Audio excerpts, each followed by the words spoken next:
What is something that you believed about business that you don't believe anymore? Whew, you just started out so deep so soon. Okay. Something I thought about business that I don't believe anymore is what the question was. I used to believe that business was just black and white. Like I have an idea and I establish it. I did not know that it required loads of paperwork. I was not aware of that. And it took me to actually start engaging and taking the initiative and looking for that. Like, hey, let me figure out what I'm going to plan. And then I started searching up, okay, what is an LLC? What does that mean? Why do I need that? So that was probably the biggest thing is I thought if I dream it, I can make it happen, which is true. But there's a lot of back end work that needs to take place, like the paperwork and the legal stuff and liability and that sort of stuff. So, how do you stay motivated during a slow season? So, if it's slow in your business, are you just stopping or do you see that as motivation to keep going? How do you navigate through those tough times? I'm big on faith. I'm big on faith over physical and big on faith over fear. So with that being said, because right now I would say it's kind of a slow season, but I just kind of just got into the business world again, since I've been gone and back and returning. So I would say what keeps me most motivated is just looking forward to that next deal, that next contract. The thrill to me is the work side of everything, like to actually put in the work and do edits. So I might even go record a video myself because I do marketing. So I might record a video myself and edit it. Like I find the time to make more work while I'm waiting on, say, profit, revenue, or a contract. So the thrill of the work is what keeps me motivated, pretty much. So I did my homework and I was nosy. I was real nosy. But I did my homework and so I saw you put up the camera, even have them on stands and going around. Can you talk about the workload itself and how much people really don't get the chance to see that? Now, I did see a video where you showed the behind the scenes of it all, that it wasn't cut. It was like, here's what I'm doing, right? But can you speak to that? Because I don't think there's enough light shed on that. Yeah. So just for clarity, I have a marketing business. So it's called Victorious Marketing Solutions.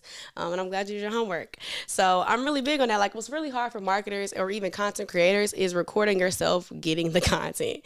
So what I've done with the behind the scenes look, it's hard work when you're actually trying to figure out angles and lighting and cameras. Like we're literally looking at 3 cameras right now and they're facing in 3 different directions and we got lights and all kinds of stuff. So being in marketing or just being in content creation period, the work is more of being strategically creative. And it's not going to be the same angle, the same camera or tripod height every time or every event. You got to make sure it's tailored to that client.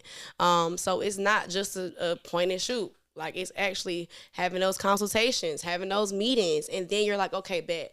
I see that this person is a speaker. So for this speaking engagement, he wants this angle, or he wants to make sure it flips into this angle, or maybe they want B-roll. So what I've had to do is I literally just invested in a tripod and some new mics. So what I'm doing is I'm making sure I got a main angle for your speaking engagements, and then you got to make sure you got another floating camera, like getting those people writing those notes down or saying or right, just shaking a hand or something like that. So it takes a lot of hard work, but it's fun work, and you just got to make sure that you're tailoring to your client. No client is the same.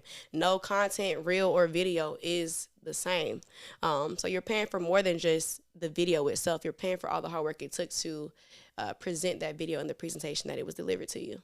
Got it. So also, just to shed some light on what it is that you do, talk to me more about the business side. I know you mentioned the name. Look it up. I'll leave it in the description if you want to work with her. But tell me exactly, if I'm a client looking for your services, why would I hire you? You will not only hire me, you'll partner with me. You'll entrust your business with me. I don't believe that content creators stop at just content. There should be another representative for your business, for your brand. So people should will work with me, because we bring your content to victory. We turn content into connection.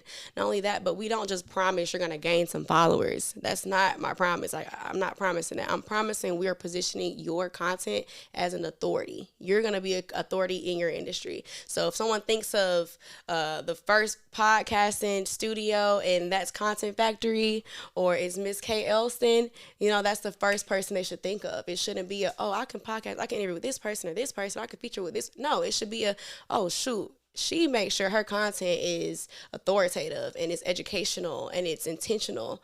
And that's what we do. We position you as the authority. So you're not just an option, you're literally on speed dial. You're the first thought that comes to mind.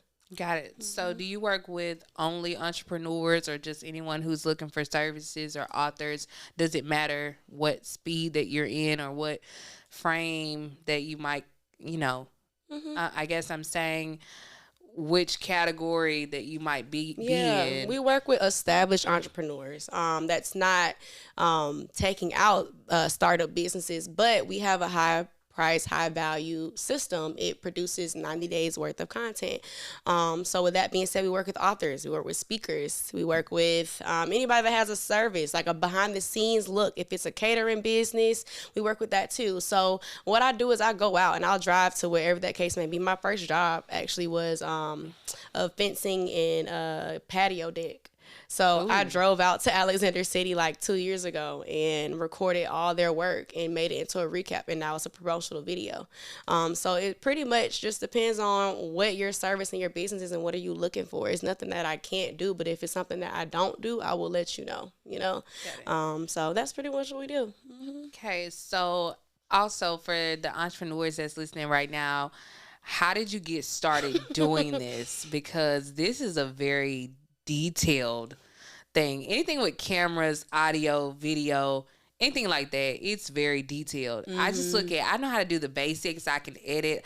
I can lighten up my videos. There's a lot of different things that I can do, but then there's some things that I can't do. Yeah. And those things come down to maybe clipping a certain thing or clipping it to be with the other. Now I think Facebook and Instagram has made it easy for us to cut different things and cut it a certain way.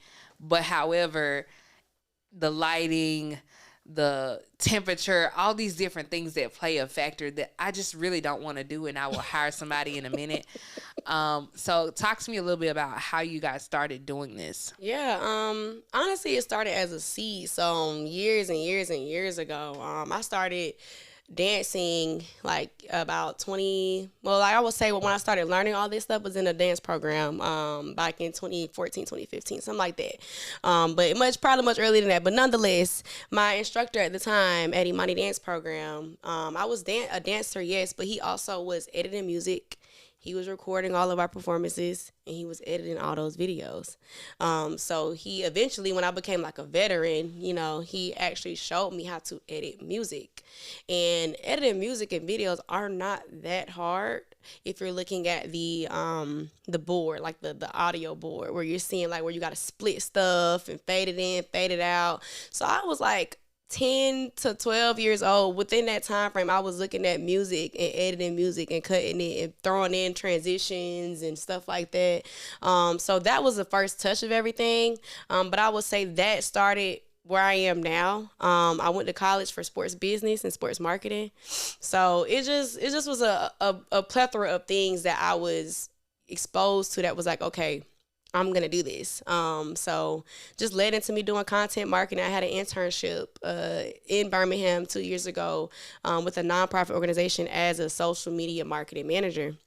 And so when I realized, well, dang, I'm interning to do this, but I'm producing videos and they're telling me the videos at $5,000 value or more, what am I waiting for? So that's what led me into establishing a business. And with it being Victoria's Marketing Solutions, I'm very much a nerd when it comes to cameras and technology. Like, I can't fix your laptop or anything like that, but for the sake of cameras and views and knowing how to like really put somebody on the front street, like this is your show, I enjoy stuff like that. And as well as myself. So that's what led me into it, just being exposed to little things time after time and different jobs had challenged me to create flyers or get more people to come to this event or plan this event. So that's what led me into establishing Victorious Marketing Solutions. What's next for that business? How do you market? How do you get out there, not only for your business, but also the entrepreneurs that are listening right now? How do you really get your business out there and make sure that your business is in front of those customers that are yours, towards your target audience? Yeah. So what I do is a lot of times I utilize Instagram and Facebook a lot. So if it's a video I make for a company, whether that's a partnership or paid, I collaborate with them. So I ensure that people know Victorious Marketing Solutions, made this video, as well as I'm in the room. I don't just hide behind content. I'm not just posting all willy-nilly like, hey, book with me, work with me. No, we only accept 4 clients a month. That is my go-to, because I have to make sure my workload is even enough to make sure everybody who is getting a 90-day content system is able to, cater to my time or have my quality service. So I just make sure I'm in the room, and I have a business card, and my business card has a QR code. And a lot of people might not know of this, or at least I didn't know when I was a fresh entrepreneur, but professional resumes are necessary. So my QR code has a professional resume that sends people to it, and it has book a consultation now. So now people see my business, they see my past work, and they're able to see how to get in touch with me. So getting in the room and not hiding behind the content, shaking the hand, telling them what you do, and not being afraid to say, hey, I do marketing. Even if you're a startup business owner, don't say I'm learning it. You're doing it now. Like, you just can't you can't discourage yourself before you get to where you're heading to. Yeah, I think that's so good. And for the entrepreneurs right now, there's a lot happening in business. And so knowing how to market that, I think we can shed some light on also how I met you as well. Just meeting you along with another individual as well, but sharing that initially. And that's kind of how we got here, to say, hey, I'm doing this. I'm offering this service. I do this. You shot me the video. Okay, I looked at that. Great. Okay, awesome. I want you to do this. What do you think about that? And so that's kind of how this came about. But it's all in the talking. It's all about talking to other individuals and sharing your vision with them. If you don't talk, can you talk to me about, if you don't talk, you're shy. I meet a lot of people who they're like, no thanks. Like, they're shy. So were you ever shy? And if so, how did you break out of it? If not, and you weren't, and that wasn't your life, tell me, how can an individual come out of their shell and really blossom? It was my life. It's my life every day. Wow, I don't every room see that from every room you. I walk into, I'm shy at first. Every room I walk into, but I have to fight it. So I'm actually very outgoing and extroverted when I'm with people I know, and that is a good thing for me. But I'm also very introverted into myself, and I used to be like bully growing up. So that's a part of why I'm used to be very self-conscious. So I know that space, that mindset, that thought process all too well. And the way I combat it is, you ain't making no money unless you get to one of these people. You're not getting no service unless you shake these hands. And so when you find strength in who you already are, like the same confidence I had at home before I left, when I put these clothes on and put the makeup on or whatever the case may be, have that same confidence when you get in the room. So it just required me to encourage myself. And sometimes it's like an internal encourage, like, Arryana, you got to say something. Like, I will sit in the back of a room at first, and when it's time to start networking, I'm sitting around like, okay, I don't feel like getting up right now. What am I going to do? They're all shaking hands. Is it my time? Like, even at church, if they say everybody get up and go shake hands and hug and stuff, you're supposed to be like, yes, nice to meet you. Like, how are you? Good. Hi. Yeah, I'm doing I have to really, literally push myself out to actually be sociable. Wow. So it just requires you to encourage yourself and believe in yourself. And you just got to fight it, because you got to think about it. Nothing you do that's worth doing or having is going to come easy. It's not going to come easy. And if that is hard for you to have confidence, or it's challenging to start getting out your shell, the more you do it, the more comfortable you become. But I feel like probably almost everything I do, it's a bit of anxiety before I say, hello, how are you? Yeah. I do not see that from you. I don't know. I do not see from you. That wasn't how you were with me, so I can't see that from you. That's very interesting, though. That's interesting. But the thing is, you also saw me distracted. Like, you caught me while I was working. So I was working that event. I was Okay. recording. The phone was in my hand and everything. And I feel like I was already talking for a good 30 minutes before I talked to you. Okay. Like, So you were warmed I up. was You were warmed feeling up. warm, like I can talk to the next person. Okay. Yeah. But All I right. do remember when you were talking to my colleague, and the thought process for me was just like, do I say something? How do I go? Like that. That's always literally my thought process. But I always just ask God to lead me, put the right words on my tongue. Because another thing is, I come from hospitality and customer service.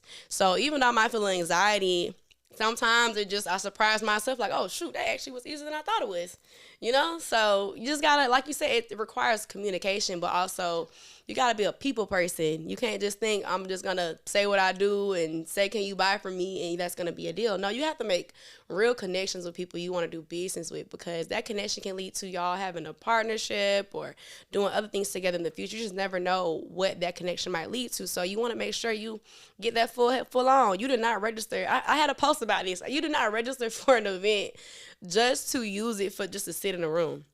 You register for that event to be in the room and actually use that investment. Like, that's a real investment. Signing up, taking 10 minutes to put your name and email and what do you do just to show up in the event, and you may not even get fed. The least you do is get up and shake somebody's hand and say, hey, this is who I am, this is what I do. Because you wasted time registering for that event if all you did was sit down and get no business cards, no potential clients from that. So that leads me to my next question.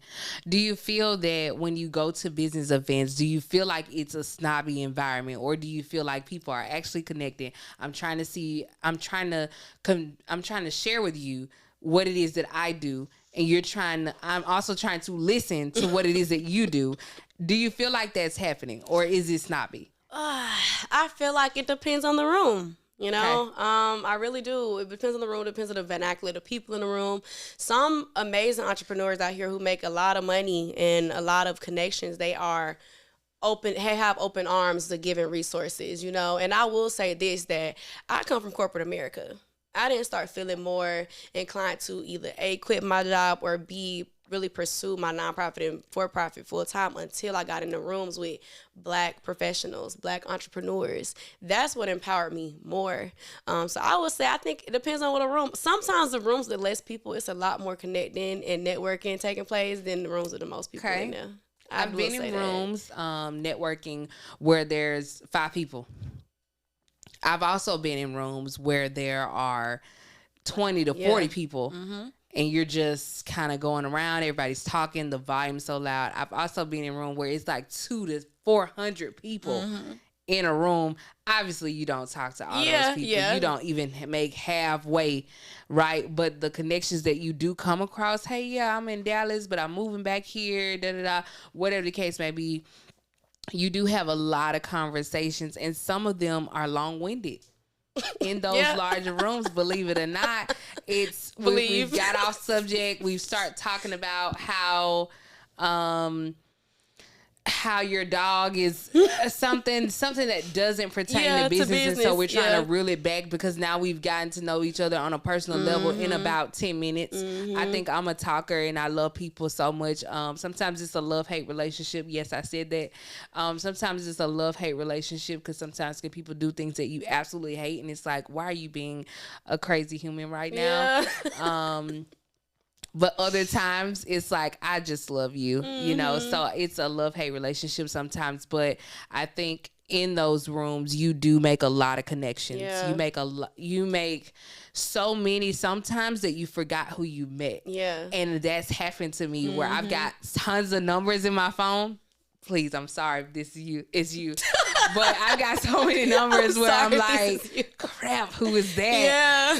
And they're like, hey, just checking in. I've got so many realtors as well who have my phone number, and it's like, who is that? Because I love the investor space. I consider myself as an investor as well. And so I love the investor space. So they're always sending me properties. They're always sending me different things. And I'm like, who is that? It's like 5 of them, and I'm like, crap. You gotta start saving numbers and names and putting company names. Numbers, and so I have a bad habit of doing that, and so that's just don't don't charge it to my heart, charge it to my head. I don't save numbers. And so I do enjoy, conversating. Mm-hmm. There's a lot of events happening right here in Birmingham between June, July, and August. There's so many events going on, so many that I'm considering registering as a vendor for, because there's just so many. Now you have to pick your audience at the same time and realize who's going to be there and what you can actually provide to them. But I am considering hosting, or either hosting an event or going to an event and set up and be a vendor, just to kind of have those conversations. You'll be surprised at the amount of people that come over to a table because they saw something, because you said hello, because you look a certain way. And stereotype is a real thing. People do judge you based off appearance, how you look. And it's like, oh, I don't want to talk to them. They look closed. One of my mentors shared with me recently, like, closed-minded, like folded is like no. Yeah. Right? Open is like welcoming. Yeah, sure. I'm open, right?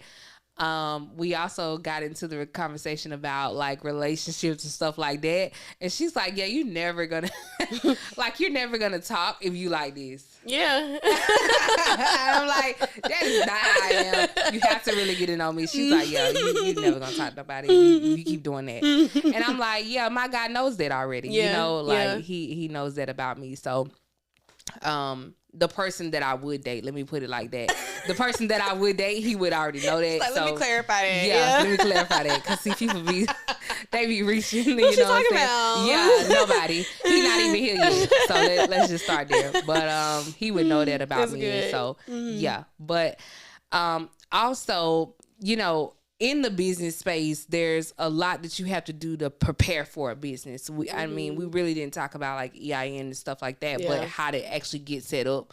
But what was one of the first things that you did once you were in business? Because you do all the paperwork to what you mentioned, but also, furthermore, that's not all you do. Yeah, no. Do the paperwork, you sit down, and then what? It's like, okay, I got a business, but you're so excited. You're at home, or at least I was. Don't get me twisted. But I was at home. I'm like, hey, yeah, we live. We got a business. Okay, we got a business. Okay, I was at home doing that. And for those who don't know, I'm a dancer. As far as like, I was a majorette dancer, like in bands. So in my head, I'm like, yeah.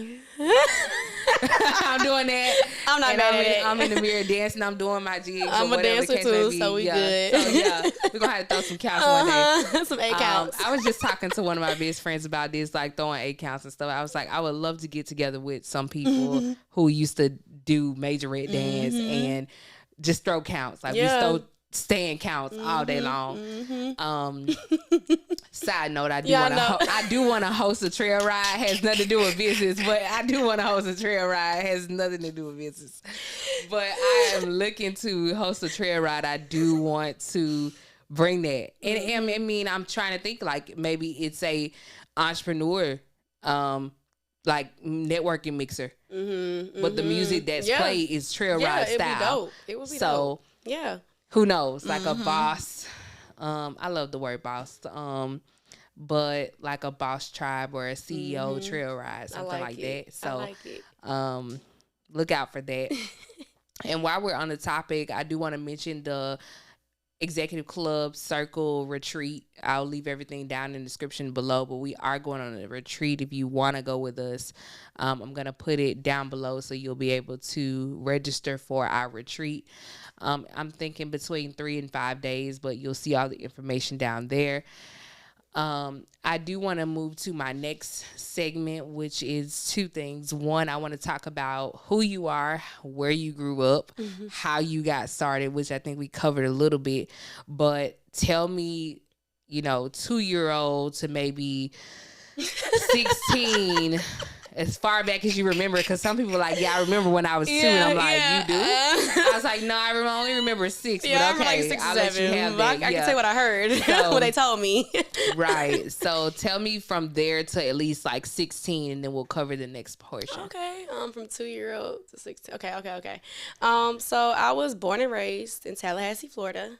That she left out, by the way. Yeah. She did not say she was from Tallahassee. You did I ask. did not.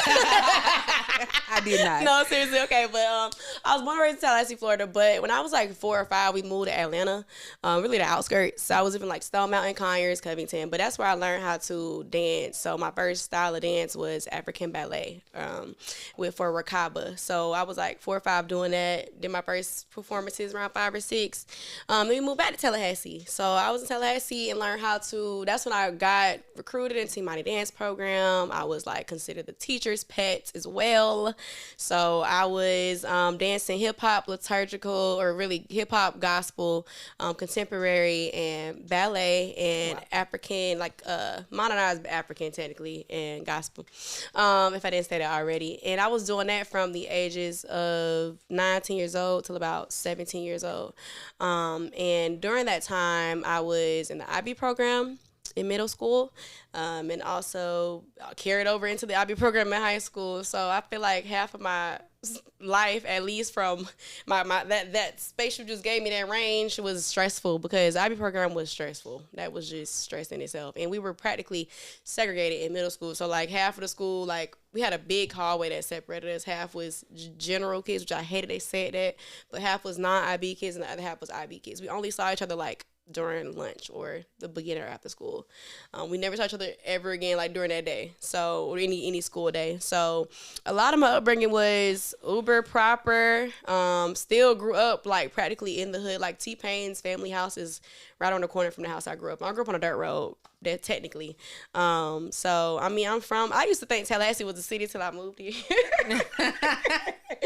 But yeah, so that's pretty much my roots. I don't consider I'm better than anybody. I consider I'm from the hood because I was exposed to a lot of it, but my mama just was really good at keeping us focused, even though we stay in hood suburbia, So yeah, that's my 2 years, 16 years. Got it. So talk to me about 16 plus.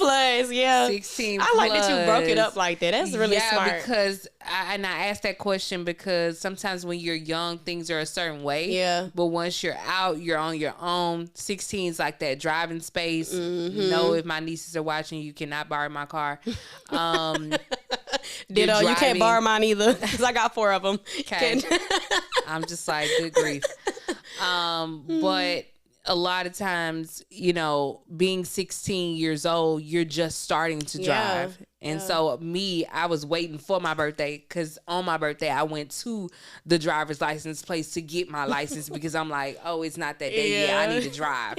Right. And my mom was like, you are excited about this. And I was. Yes. But she was just as eager to take me. And so your environment has a lot to do with how you perceive certain things, how your life turns out. I mean, I've seen a lot of people as well that they grew up a certain way, but they also did a lot of inner work or a lot of things in between to change their output, to change how they are today. Yeah. They may have grown up in a certain area or whatever the case may be, but now they're doing something completely opposite of what they were exposed to. So that's why I wanted to break that up and kind of tell me, how did you grow up versus now you're on your own and you're kind of out of mom's house and all those things. 16 plus, what happened and how did you get started? I want to preface that before I go into my 16 plus. Now I hear more what you wanted. But I was raised in a household as the oldest of 3 kids. So I'm my mom's first child, and I'm the only girl. I have two older brothers though, and technically I'm considered the middle child. So during my upbringing, my mom was pretty much the main adult, or my grandmother was the main adults in the house. My father wasn't around, but he was a truck driver, so he was in and out because he would take someone away or whatever. But 16 was very monumental for me because it was the year my parents divorced. So that was very, very traumatic, to just be dealing with parents divorcing, and me being the oldest. I was in the middle of literally everything, and me being the only girl, which I think had to only be the reason. My dad used to use a lot of things he would say against my mom, he would say to me to get to my mom. Like so it was just a lot of emotional and mental abuse I had to go through. Like in high school, I was dealing with the stress of my dad texting me random texts saying like, like this is, just saying crazy stuff about my mom or anything. Like I'm in high school getting like very negative, emotionally attached messages from my father. So it required me to do a lot of forgiving, a lot of crying, like a whole lot. And my high school graduation was more of a, Dad, can you come to my graduation? And he's like, if your mom's boyfriend there, I will not be there. So that was another layer of stress I had to deal with, even up to my graduation day.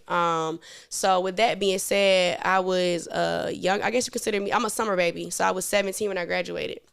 And I got the heck out of Tallahassee. I did not stay much longer. As soon as it was time to go, I dipped and I went to DeLand, Florida. So my adult years were my mama raised me to be independent and really focus on myself. She had me at 20 going on 21.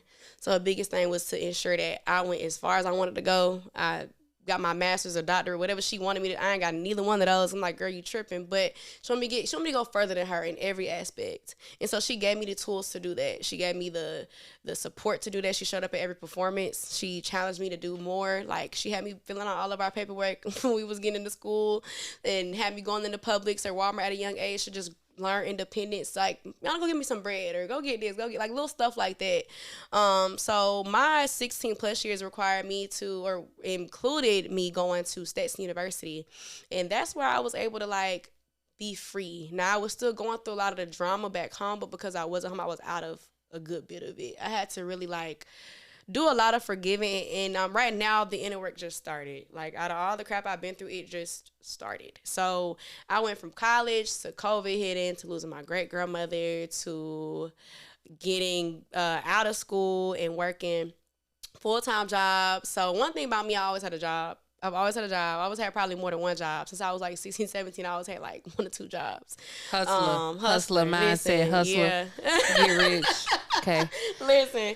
But the thing that I've been coupled with like recently that's, for those who believe in Christ, is Jesus never ran. Yeah. That's what I'm just going to leave it right there. He never ran in the Bible, and somebody else just pointed that out, and I'm just like, that's a good observation, because he never did run. So it's also asking us, why are we hustling? Why are we running if he never did? So I don't know. That's a good point. But I get it. I understand it. I'm not saying that I haven't done it, because I have. I've hustled 3 jobs at a time, almost ran myself in the ground. I've done a lot of crazy stuff, right? But if you ask me if I had $1,000, I had it. Right? But far as like my health and well-being, didn't have it. Did not. So I'm tired. All I had was the work part. Yeah. I'm tired. I'm grumpy. All the things. But for the most part, it was about the money. And so hustling is a big thing in entrepreneurship, because even still today, people still feel like they have to hustle. So but my mama sowed that seed. Like she was getting us, all we needed, shoes, clothes, food. But when it was time to get name brand stuff, like when I started getting older and my brothers was following, she like, okay, hold on. If you want an iPhone other than this Motorola, you gonna have to work for the iPhone. So I started working for that. Like my dance program, although I was 15, 16, they started paying me checks for practicing. So I was gonna pay like $150 a week in like 9th, 10th grade. Like saving money. $150 a week in 9th, 10th grade will put you on. $150 a week. $150 would have done like everything. That's all I think I he needed. did me for like, I think he did 300, because I did 2 hour. My bad. I did 2 hour practices. So it was either 150 or 300, because he was because I was saving them checks. It was a lot of money. I'm like, dang, if I would have held on to that back then to now. That's the thing though. She taught me how to make the money, but she taught me how to keep the money. Like, but that was a soul seed for me. And then from college, I ended up getting married in a bit of my life, and then got divorced and all that stuff, and landed me here. So yeah, so you have to ask for more details on that stuff. But yeah, it's just a lot. A lot has happened. For you to ask me from 16 to now, it's a lot. A lot has happened. A lot has happened. But the overarching thing that I think I want us to focus on is that you're still pushing. Yeah. You are bright spirited. Like, and what I mean by that, because people are like bright spirited, what does that mean? But I mean, you're glowing, you're upbeat. Thank you. You like to talk. You love individuals, despite your shyness that you mentioned before. That you don't believe in. That I don't believe in. but despite that, I think you still are, connecting with individuals. You're still putting your business out there. So even for those who have been through a lot of different things in your life, you can still keep going and keep moving because things aren't dead, right? They aren't dead. You can still have a great life and all the things that you want, which I want to shift gears now and talk about relationships because that's one of the biggest things on my pod. I did not know that. Outside of the business itself, I want to know how are entrepreneurs, relating all of these things and all these feelings, emotions, the drive, everything that you have, how does that relate to your relationships outside of business? You saying you mean relationships? Yeah. Okay. Relationships outside, whether that's, friendships or seriously dating or intentional dating, because we only do intentional dating over here. I know that there's a lot of things going on, but we only do intentional dating. That's it. Yeah, intentional only. But dating. Yeah. So funny thing about it, I have a boyfriend. I'm in a relationship, a serious relationship, intentionally dating. We've known each other for 2 years now. But he is like my backbone to where I am now because he is paying all the bills. He is supporting us. I just quit my job in March, and it took us to pray. It took us to talk it out, and we agreed that I would quit. So with my running my businesses and him being there, he's very involved. He might not be in front of a camera or, posting a lot, but he's very involved. He helps with our nonprofit. So he's like my camera guy. I used to have to do the camera, the content, and everything. He's my camera guy now, but he's also the muscle, and he's also the inventory manager. So how we work things out is really we have learned to better understand each other. It's required us to take time to have patience and have those necessary conversations when it comes to business versus our relationship or finances, because now the finances, sometimes your finances for rent and bills become your finances for rent, bills, and the business. So it's been a beautiful thing. I will say that because I have not ever been able to trust anybody to support little old me because I used to be the breadwinner like in the past relationships. Ooh. And so to have that and also have a supporter who's like, when I had my WBRC 6 News interview, he was there. Cameras just had, he's a center behind the scenes taking videos. So to have somebody that's like my number one supporter, but also my teammate, even when I'm editing videos for Victorious Marketing, he's up late with me like, nah, babe, put the volume down on that. You need to turn it down a little bit, or I think you should cut it right here, or you should add this transition. Like, he's very, very involved and very supportive.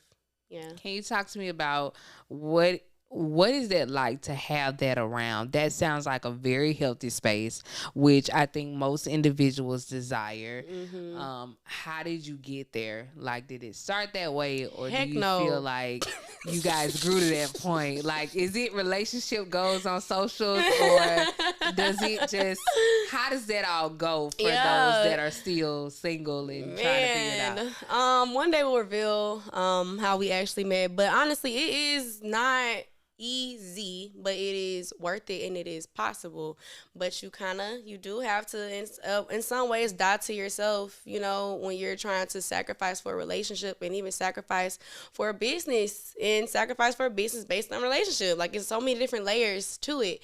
But I would say it required us to really sit down and talk, because we've been through stuff. Humans go through things, and relationships are not going to be perfect. You know how long it took me to realize relationships are not going to be perfect? Like, I'm like, dang, am I delusional? Because I thought no mistakes are supposed to take place and no mess, but when you think about marriage vows, it's like for better or worse. Insinuating it's going to get worse. It's going to get better, or through sickness and health. You might start off sick as a whole, but you're getting healthier as the relationship goes on. God willing, you guys are equally yoked.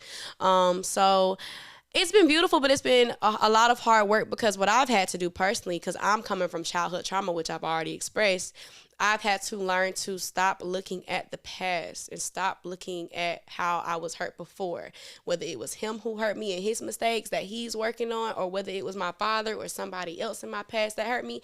Holding on to that hurt is going to just create more mess and more bitterness and harden your heart with your partner.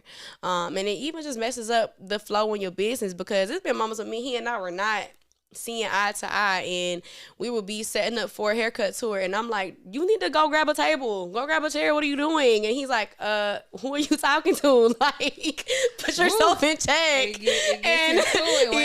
But that's because we didn't do a check before we left. And sometimes it is me, like the attitude or running a business or even having a background as a manager, you forget, and you need to always remind yourself, like, this is my partner, this is my equal. Like, I can't talk down on him, and hell, I'm not paying no bills, so why am I talking to him like this?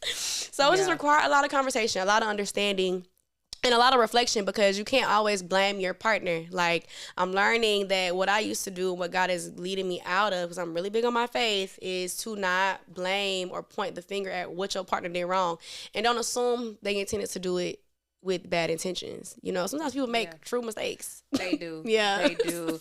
Can you talk about, your perspective on talking to men a certain way? Yeah. Do you feel like that makes a difference? Yeah, make a difference. Okay, because I'm just like, it makes a difference. I hear a lot of different things. I have my own views as to what that means. I do think that you should be talking to men a certain way. Mm-hmm. I just don't think our producer said, talk to me with pure respect. I like that. I just don't think that we should be speaking to them like, what you want. What you mean? You can't. Like, that seems hard, aggressive. Yes. You have to be feminine and soft. Yeah, it doesn't fit. And sometimes when you lead with that, when they come back, it's like even harder. It's if you hit them with a certain tone or approach, I ain't gonna lie, I might come to him a certain way and he'll respond. I'm like, that hurt my feelings. Why did you say that? But it's like, no, you said this to me. And he like, you threw the first punch, and I'm like, but you should have threw it back. Yeah.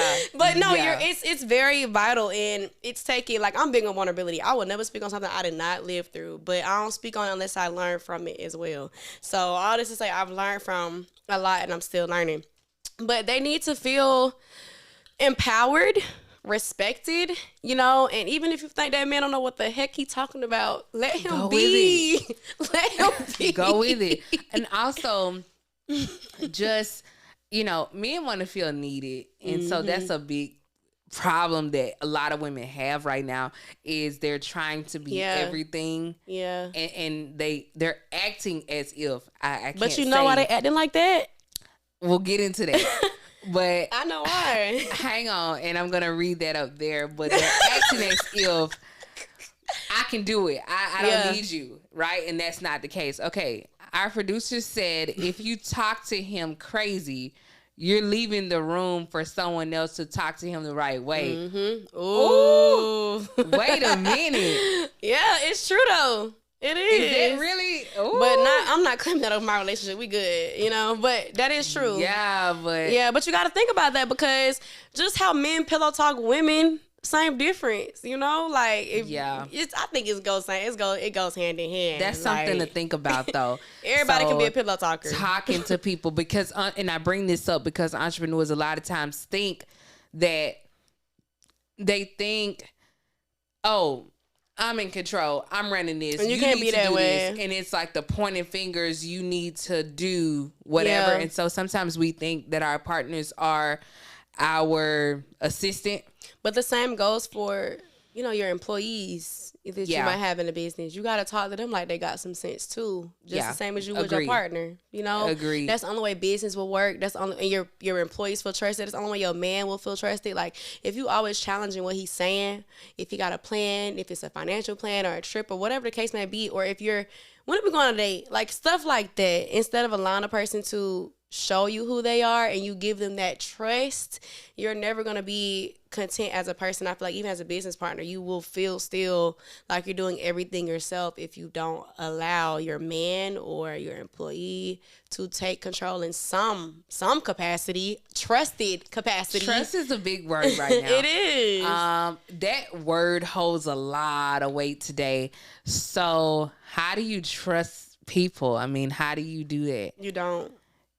You think so? You don't trust people. You trust God. Okay. You cannot control. So you don't think that you trust anybody? You can. Wait. Listen. So wait a minute. So you don't think that you trust anybody in life?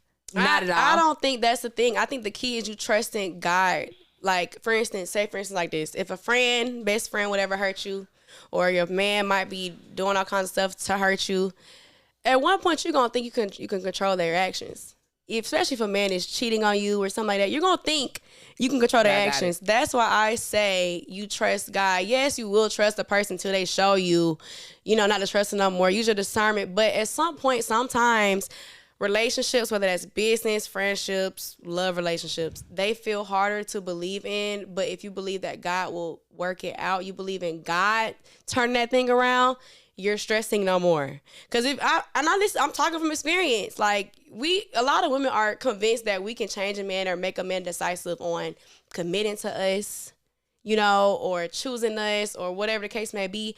But a lot of times God might tell you one thing and might show him something else, or he's working on him and you intervening with the work he's doing on that man. But if you were trusting God the whole time, you wouldn't be intervening on the work that he was doing. Because a lot of times, a lot of women, we go looking for stuff and we get hurt, but we never know. It's not always, to me, it's what I've learned. It's not always the man trying to hurt you. A lot of times that God is still working on that man. If he's meant for you, God is still working on that man, but we're rushing things. Why you ain't asked me out yet? Why you ain't do this, that, and the third? But if you let God work on that, if you believe this is your person and you trust in that God worked it out, you will no longer stress on what that man is doing or if he is upholding his trust to you. Because at the end of the day, God gonna spin the block. God he always does. Yeah. Our producer says no weapon formed, including people. God got prosper. It. Yeah, they want prosper. He got it. Mm-hmm. He got it. Yeah. I just came to that realization this past weekend that it's not the person that I need to be trusting. It's me trusting God and his leadership and his guidance. Yeah. Trusting in, sometimes things aren't going. Yeah. They're just not going. Mm-hmm. Even life don't be going. For sometimes you can be talking to a person and you just feel like you guys are on separate accords. Mm-hmm. Like the timing is not aligning. Things are just not connecting. Mm-hmm. You realize that you have a connection, but it's just not going. Mm-hmm. That's a key indicator for me that not now. Yeah. Not now. Mm-hmm. Maybe later, but not now. Definitely not now. No, if it's not a not now for me, it ain't ever again. It's just don't need waste my time again. I do think sometimes that things can brew. Yeah. But hear me out. Because it's only so long I'm going to be brewing with that before I'm going to be like, you know what? Take the pot off the aisle, please. I'm taking it off. I'm about to head out because I can't do this any longer. Mm-hmm. But I do believe in brewing for a while. Yeah. But I also don't believe in waiting for people for long, extended amounts of time. Mm-hmm. That's a no for me. Yeah. I can't. Yeah. I can't do that. But I do believe in brewing. Yeah. Right? Because people it's not their time right now. Mm-hmm. And they're experiencing life in whatever way that is. And so they need some time to get through this, that, whatever the case may be. They need time to get through some things that it's currently in front of them. However, I do believe if someone is after you and wanting this healthy space that they're speaking about, I would like to do this, I would like to do that, they're going to put action behind that. And if they don't, then they don't like you like that. Mm-hmm. But I will say this, though. A lot of men will still put action behind it because they like the idea of being in a relationship, but they don't understand the importance and depths of actually catering to a woman. So a lot of men will even mislead themselves and I was in a relationship, my marriage. They'll mislead themselves because they like the idea of being in something. And now when it's all getting deep, now you wish you didn't do it in the first place. So I say look for somebody's heart, because even though somebody's actions might cater you in rubies and diamonds, don't necessarily mean their heart is still in that relationship or even interested in you. You might just be feeling a spot that they are trying to avoid, they're trying to feel, or an idea they're trying to uphold to. That is meaty right there. You are filling the spot. And another word and another way to put that is you are a placeholder to somebody else. And so just noticing if you're becoming that person or if you're filling the gap in for someone else that, I don't know, maybe you just got out of something. Now, I didn't say someone else.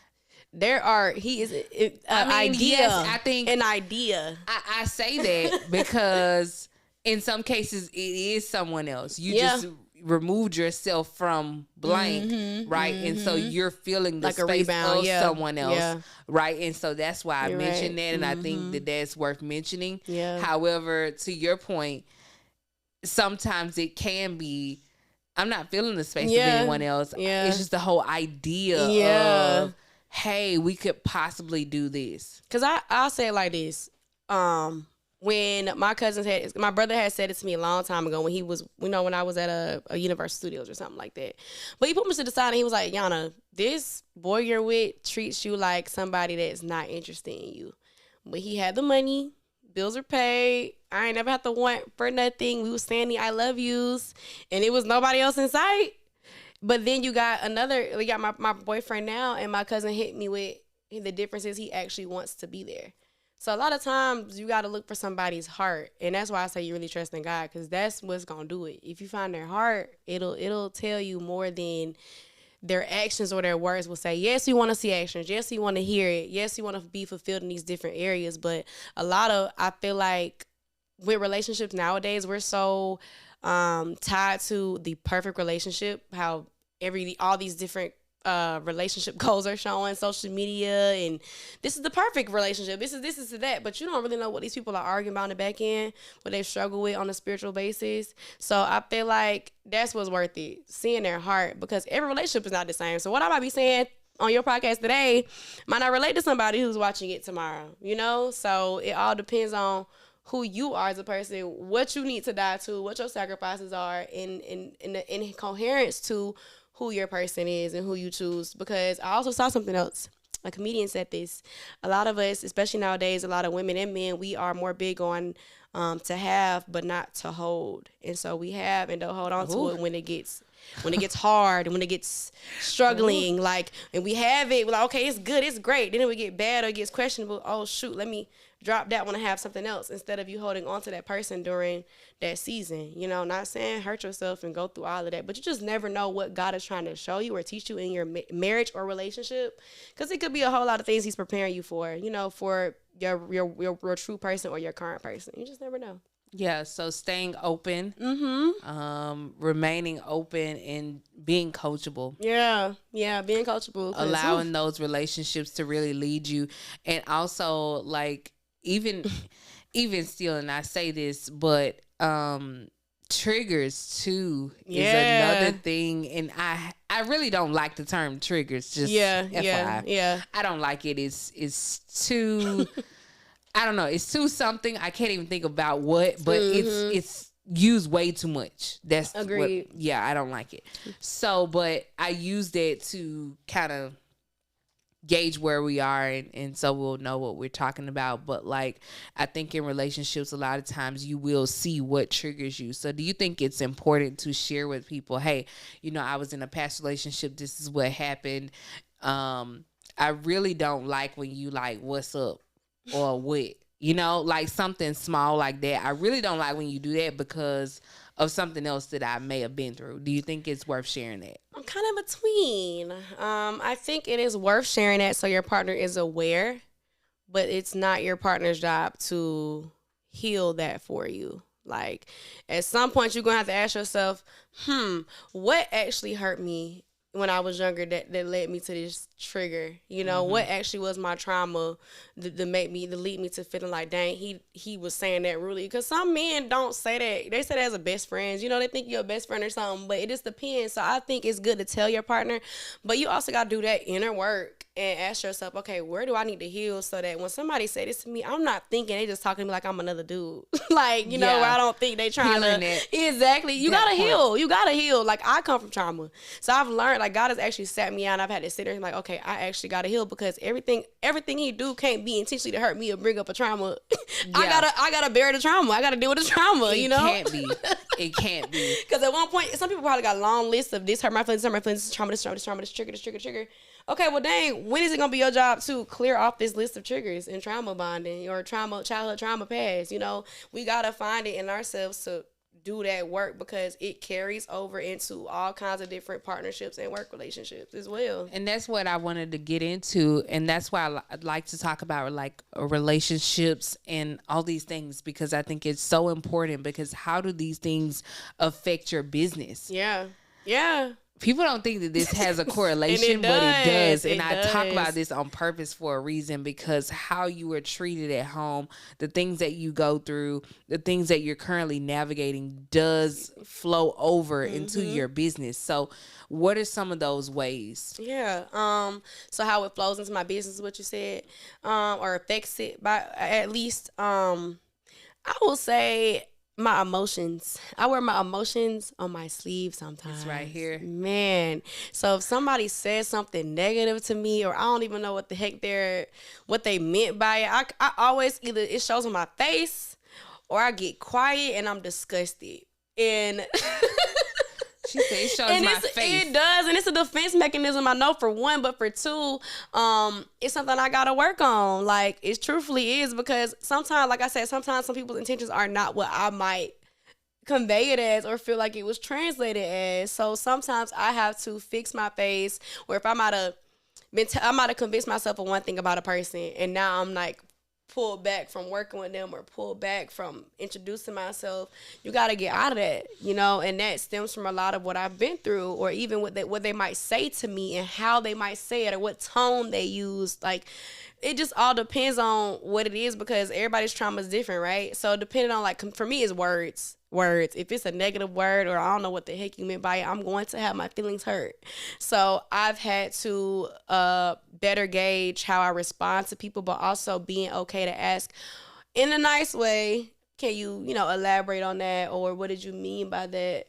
Because you just never know. Like, somebody just critiqued my work the other day and used the most insulting words they could have used, and I'm like, well, dang, I ain't never had this before, but I can't take it to heart. I gotta just ask, okay, can you clarify what you meant by that? You know, I gotta say it nicely without saying it like, nice, nasty, and you mean exactly, like, because that's what I wanted, and my face probably showed I wanted to say that, but I just had to definitely not gonna say that. If really you're in bad, business, please don't say that. You know, really bad. If you say that, no more business. You're gonna lose your clients. No more business. Okay, so yeah, please don't say that.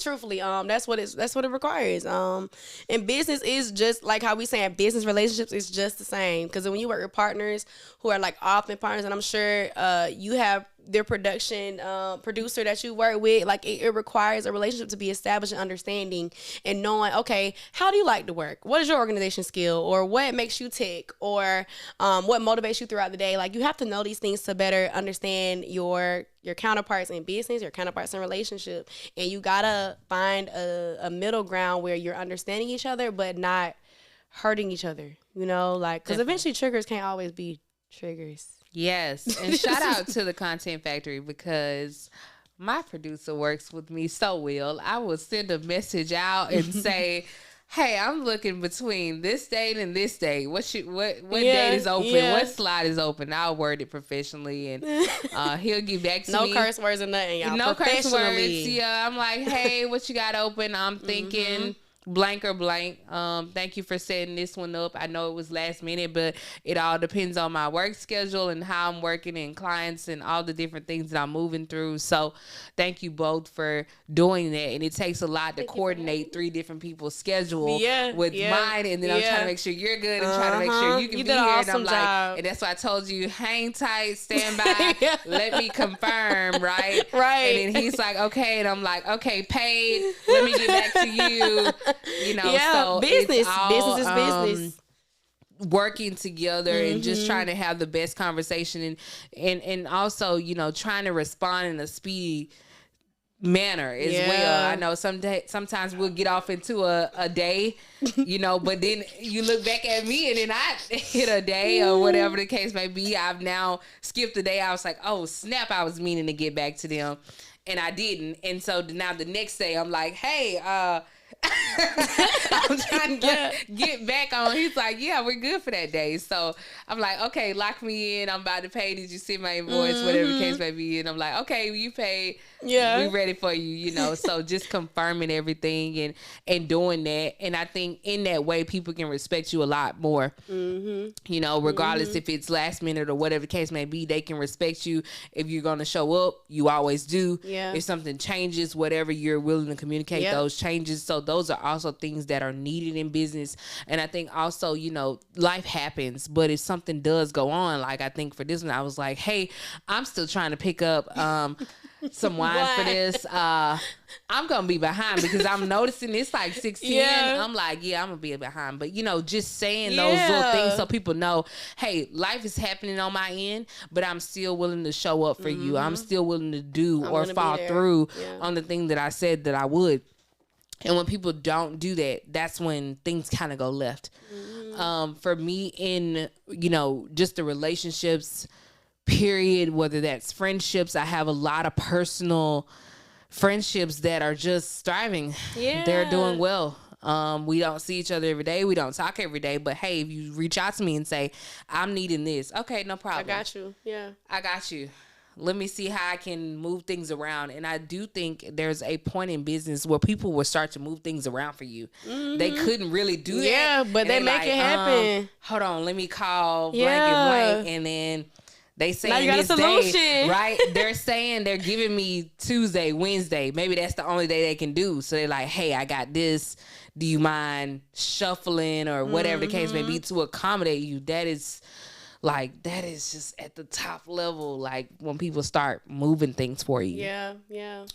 Also, I think, just in the business segment, there's not enough networking.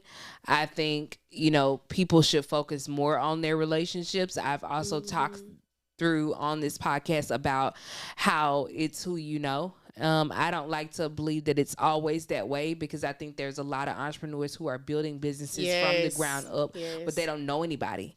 And so you're doing this all alone. You're closed in your closet and no one knows you at all. You're trying to build a business which may have value, and a lot of them do. But again, you're in your closet. Yeah.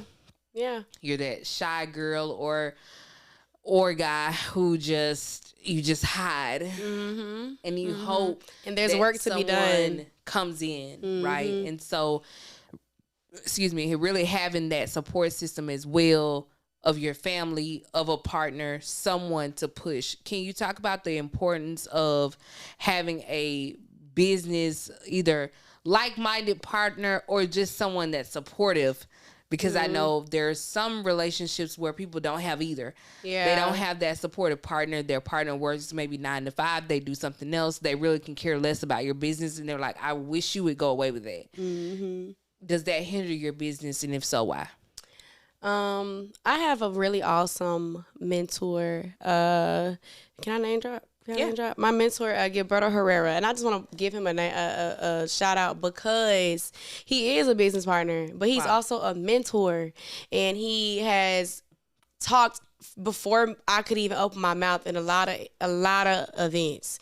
Like it's been just amazing to be in the same room because he'll say, this girl right here is working harder than a lot of 40-year-olds. Like, he'll say stuff like that to boost my confidence, and then he'll even connect me with amazing people and say, hey, she does my marketing, she does my content, and I noticed that. I'm doing this, so I really appreciate all that he's done. But having a partner at home and also a business partner and other connections that are uplifting and affirming it makes it all the more worth it. Like, I'm not going to say without them, I'm not going to be here, but having them, I know I wouldn't be this far or this further than I was, 3 months ago, technically. So I just feel like having a business partner that is motivating, supportive, empowering, somebody that you can lean on who is where you are, is is awesome. Like in short, it's phenomenal because you just never know who that person knows. And sometimes I'll get a phone call like, "Hey, I got this event coming up,"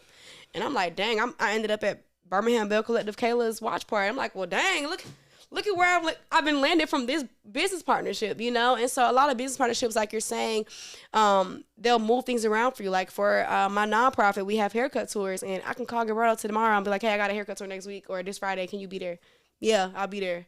Like, it's little stuff like that, but it required me to, get to know him. He got to know me, respect each other as business partners, and understand what we both do. So it's not like we're competitors. We actually complement, each other. Our businesses do, at least. And you also think about, okay, what I'm asking him to do, does he have a point or benefit in coming there, and vice versa? Like, making sure we both benefit from helping each other. Like, I'm really big on that. I want to make sure anybody I invite somewhere, you're benefiting from being in that room too, and he makes sure the same.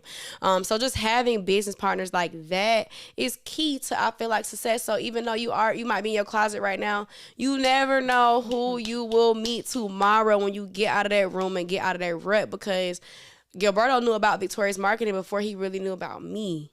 And a lot of people were like that. They heard of Victoria's Marketing, but they never knew me or met me before. So you just never know what getting from behind your brand and becoming a brand representative might do for you, especially in making those connections and making those partnerships that will bring you revenue or bring you better connections or bring you support for your events, services, whatever your venture is. I want to talk packaging and how you packaged all those things together. And I want to get off into the nonprofit organization. Talk to me about how you set that up. How did that come about?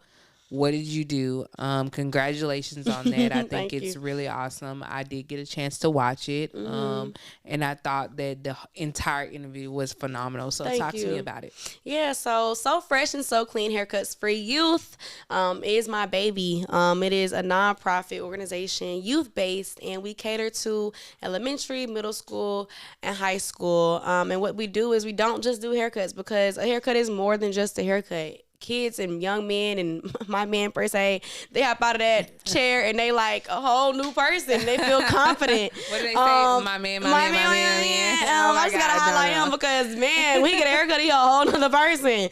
But seriously, we go in and we give haircuts in the classroom, and we're not just doing, and this is not negating anybody else's effort, but we're not just doing back to school haircuts. We do year-round haircuts. So we're going out to Hemp Hill, Hayes K through 8, Charles A. Brown, Fairfield, Ramsey IB. Like, we're going to these different schools doing not only free haircuts, but mentorship. So these kids are hearing from people like DJ Gap on what it means to pursue an industry, or whether it's football industry or music industry. Like, if your plan A may be rapper, but you don't end up being a rapper, your plan B can still be in that same industry. Now you a producer. Now it's different things you can do. So I'm really big on these young boys, black boys specifically, and we do cater to all, but our black boys need to see men that look like them, that are in suits, men like them that are in professional spaces, who are like our producer in here, like men who like them, who are actually successful, and if they're entrepreneurs or college graduates, or not even that, just speakers, motivational coaches, that sort of thing. So we bring them in, partner with them. They come speak to those kids on how they became the man they are today. We also educate them on HBCUs, what that means. Some kids, I taught one group of fourth graders what HBCU and PWI meant, and they were mucking up PWI so bad, and they were like, historically, we know the B stands for black, and they're like trying to figure out what it means. So it's so cool to see them learn this stuff, and we're teaching them the top 6 HBCUs in the state, like little things like that. And the most biggest thing we do is teaching them how to tie. So we have an upcoming event. It's our Fish Fry fundraiser, Fish Fry event, family and friends, on Father's Day on June 21st. And we're going to have free haircuts and vendors and that sort of thing. So it's just a big nonprofit that I've been doing this since 2024 technically, but we've been established officially since 2025. Wow. That is so meaty. So we're going to leave that down in the description. Yeah. We are going to donate to that. We're going to connect after this and figure out how we can partner on that piece, because I know I can't make it, but I can definitely contribute. So lastly, while we're wrapping up, I do want you to talk about what's next for the marketing Okay, business, yeah. for haircuts? What's next in your world, and how can people follow you? So what's next for Victorious Marketing Solutions is more. If you are a photographer, videographer, we're looking to partner. We do have that opportunity because my biggest thing is teaching other people to do what I do and even capitalize together on how we can do it together. What's coming up next is for both is we're event planning. Like Victorious Marketing Solutions, we do marketing, but I do event planning. I do all that. So we have an upcoming reception, which is a founders and community partners reception. In Victorious Marketing, we'll be doing all the content and the planning, and then it'll be a so fresh and so clean reception. So I do a lot of coupling things where Victorious Marketing is the soul content creation, soul event planning, soul marketing, signage, that sort of thing. So that's coming up August 25th. That's the next thing for both, actually. Our biggest event coming up. So get you on the trail ride as well. Yes, please. Yes, because please. she can plan the entire thing. So look out for Yes. that. I think I do want to put that up. I'm a huge dancer, so I love to We dance. gonna make it happen. I love to do that. So look out for the retreat, as I said before. We are going, so look out for the details on that. Also, if you're looking to connect to the Executive Club Circle, we are also doing new memberships. So I'll leave that description. It'll be all down there where you can click the link in the comment section. Without further ado, thank you so much for being here. You tuned into the Executive Club Circle, and we are out. We'll catch you next time.